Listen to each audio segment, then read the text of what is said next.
members of the public have been encouraged to give their submissions to the election law amendments. Let's cross over now and listen into some of those submissions.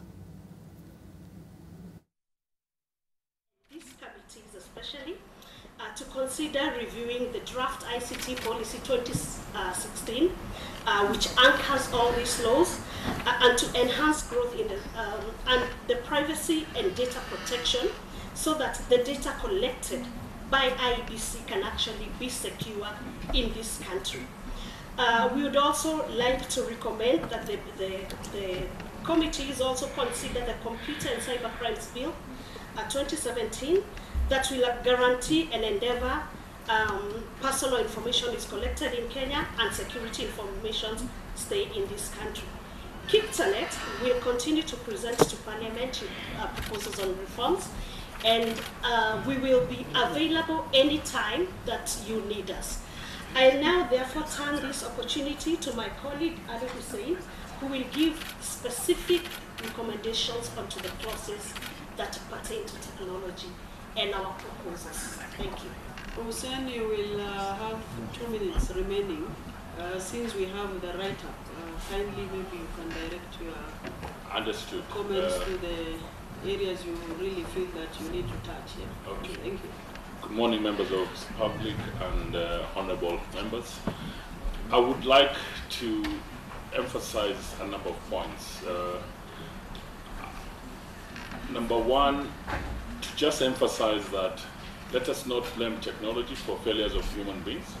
In order to have a credible election, it is important to insist that officers handling critical aspects of the electoral process, including ICTs, comply with the values and principles espoused under Chapter 6 of the Constitution.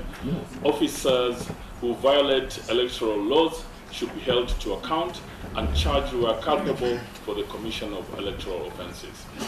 I would like to touch on, in the 1.5 minutes I have left, Madam, on maybe 2 or 3 clauses that we feel are critical, on this issue. So, Clause 6, Amendment Section 39 of the Elections Act 2011. We recommend that this clause be deleted. It should remain as it is currently, which states electronically transmit in the prescribed form the tabulated results of an election for the president from a polling station to the constituency tallying center and to the national tallying center. We have a rationale and justification for this. The Kriegler Commission proposed the use of technology to curb electoral fraud that has caused violence in past elections. The use of technology in election ensures the efficiency, integrity, accountability, accuracy, and credibility of the election, given the weaknesses of the manual system.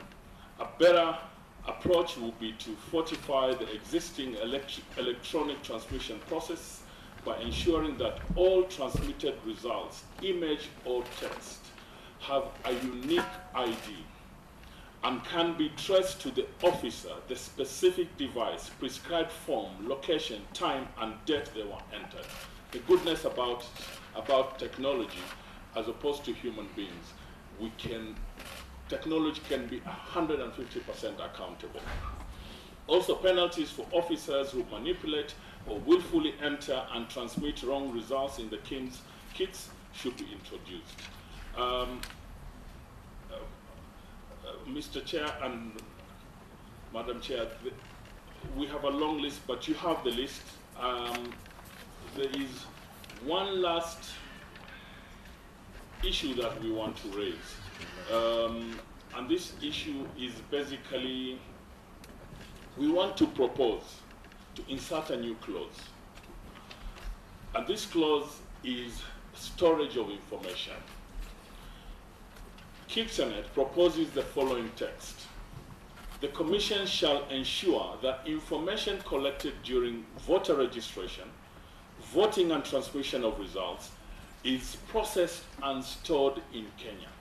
This is very critical. Why is it critical? As a nation, we should take very seriously the privacy of the information we collect from the citizenry. Data like biometric information should not be under the control of foreign agents. Let me emphasize. Data like biometric information should not be under the control of foreign agents. And access to such data should be restricted through a classification system. Someone with a biometric can plant them in a crime scene, use them for impersonation, steal information, etc. That is why a country like that is why countries like Canada, biometric information cannot be imported out of the country. Last but not least, I would like to emphasize this. Sometimes we watch all these TV series, CSI, and all that, and we think some of these issues are rocket science or it's not possible. A lot of these things that you see are actually happening. As a country, we must take cognizance of the positiveness of the use of ICTs, but we must also ensure that we mitigate against the risks of the same. Thank you very much. Thank you, Hussein, and I think Tanet, members, any intervention from your side?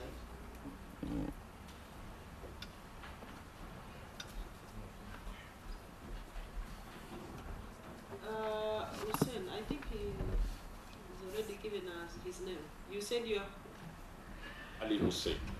Ali Hussein, and the lady. Kenya ICT Action Network. Grace Gidaida. Thank you. Mheshimiwa Wahenya. We had time to give them to discuss the other amendments if they have them. We have them. If you allow us, we are able to do so. Sorry, we don't have much time. We can do that maybe via email and any other mechanisms that we have put in place. Now, Mheshimiwa Shamala. Thank you, Madam Chair. I don't have any questions. I was just hand up. Mheshimiwa Wario. Thank you. Thank you, Chair. Chair, may I thank Tanet for this very nice presentation. The drafters of our Constitution appreciate the two levels of development which our country is at today. Section 204 give remedy in equalization fund so as to bring this country at par in terms of development. There are some basic issues like provision of electricity and provision of networks which are not available in some bigger portion of this country. What is your take on this? How do we rely only on electricity when we don't have electricity, when we don't have, how do we rely on IT alone when we don't have even basic things like electricity and network coverage? Thank you, Mheshimiwa. Is it Hussein or who will respond? Madam Co-Chair, I'll take the question. Thank you, Honorable Member, for asking the question. It's a valid question. Kindly give us your name. My name is Barak Otieno from the Kenya ICT Action Network. I think I just want to state that we need to look at the question of technology holistically. Technology alone is just a means to an end, but not an end in itself. The whole ecosystem encompasses people, processes, and technology. And we find that electricity is just but one of the components required to make technology work. We also have solar that we can as well explore, or other forms of energy that we may as well explore. But that said, any technological implementation requires adequate time, just as any development initiative requires. And I believe with the right time, with the right framework, in technology we talk of a systems development life cycle, we should be able to put together something that is of benefit to the people and to the nation. I hope that answers the question. Thank you. Any other member? Thank you. Hussein, you want to say something? Okay. I would like to also add on to what my brother Barak has said to to your query, Honorable Member. I think one of the things that we at the Kenya ICT Action Network insist is that different parts of our economy and different parts of our government should not work in isolation, should not work in silos. For example, your question may not even have a reason if we as a country had taken into consideration certain interventions in areas where there's no electricity, there's no connectivity and all that. So for example, this parliament enacted a law requiring what we call the Universal Service Fund. The Universal Service Fund, which is administered by the Communications Authority, is supposed to ensure that areas that may not necessarily have what the networks call a commercial viability, to actually ensure that through extending those networks to those areas, to ensure that Kenyans have connectivity. There is even a United Nations conversation around connectivity now being a human right. For example, if the government today says you cannot get any licensing, you cannot get your driving license, you cannot do anything unless you actually access the e-citizen portal. Now, someone in Pokot who has no connectivity, how are we supposed to deal? Are we really doing them justice as a country? So we need to start sort of working together and ensuring that all areas get the required infrastructure to enhance their lives from a government perspective, from government services, from conducting business, and so on and so forth. Thank you, Hussein. Honorable Shamala. Thank you, Hussein, and your colleagues. I have a question to ask you with regards to your presentation, where you said we need to enhance the systems. For example, if I went to a standard or any ATM, I can't insert my Yaya or one of these cards that we use to get points, right? But the problem now with the kit is that actually it will take any document. It doesn't just take the results slip. Have you understood what I'm saying?